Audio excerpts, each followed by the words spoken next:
जिहेतु गोबांथार जे खामानि मावबाय थानायखौ नुनो मोनदों नाथाय बिनि गेजेराव जे बारग' एनडिबिफोरनि दैदेनगिरि आरो सोद्रोमाफ्रा दासिमबो जोबथेसालियाव दं। जोबोद गोजोननाय मोनदों सुक्ति खालामनायनि उनाव 5 बोसोर बे कमप्लिट जाबाय दा बेनिनो मोनसे दिनै फोरबो जोंनि समस्थियाव जोङो मोनसे पिस रेलि जों खालामनाय जादों आरो बेयाव गोबां मानसिया बाहागो लादों आरो जोंनि उद्देश्यआ जाहैबाय बे ओनसोलाव सान्थि गायसननाय आरो सान्थिखौ जेब्लायबो लानानै थांबाय थानाय दा बेखौ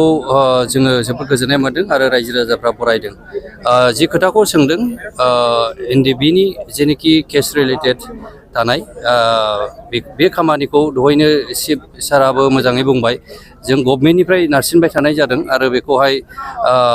जेनोखि एनआइए केस बेखौ स्टेटआव लाबोनायनि बाथ्राखौ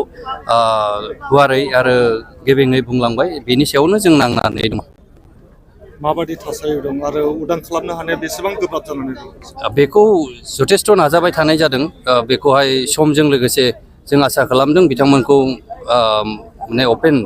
जों फिल्डआव लोगो मोनगोन होननानै जों आसा दं। अनसुंथाइनि आद्रा जानानै दङ माब्ला होजोबगोन? अनसुंथाइनि आद्रा थानाय जेनाखि हार्डक'र केडारफोर जोंहा 670निबो बाथ्रा दङ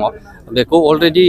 स्टेटआवबो जों मानगोनां हेमन्त बिश्व शर्माया डिक्लेयार होबाय बे समनि गोनांथि बेखौ जों निस्सय मोनफुंगोन होननानै जों बिसास दङ आरो मोनगोन होननानैबो जोङो दिनै बेखौ नारसिनबाय थादों आरो बेखौहाय जों जाफुंहोगोन।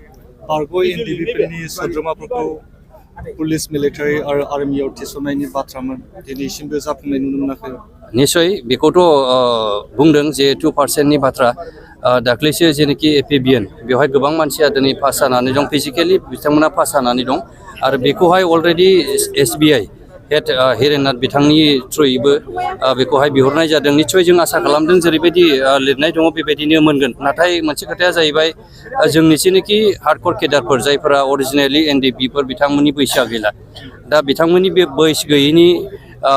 जाउनाव इनस्टिट सोरबाया रिलेटेड न'खरनि मानसिफ्रा दिनै पास जाना दं आसा खालामदों बिथांमोना मोनगोन बेखौ जों फोथायनानै दं आरो बेखिनिखौनो जोङो सावरायबाय थादों आरो बेखौनो जों नारसिनदों। 5 बोसोर बारलांबाय बे बिटिआर जिथु गोरोबथाजों लोगोसेनो बिटिआर सरकारनि मावनाय दांनाय जिहेतु नोंथाङा सासे मावफुं सोद्रोमाबो माबायदि नोजोरजों नुहुरो नोंथां? आसा खालामदों दिनै गोबां दल संगठनफ्रा दिनै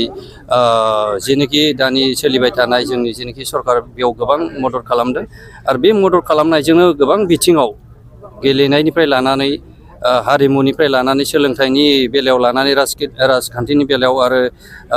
जेनोखि इक'नमिक्सनि बेलायाव गोबां मानसिया दिनैहाय बेखौ मावफुंनांगौ होननानै सापर्ट खालामदों निस्सय आसा खालामदों उननि परिबेसफोरावहाय मोजाङै बेनिफ्राय साबसिनै जेरैहाय जोंनि ओनसोलावहाय सान्थि फैबाय बे सान्थिनि गेजेरजों जों गोबां खामानिखौ मावलांनो हागोनखौ जोङो नुदों। गोजोन्थों।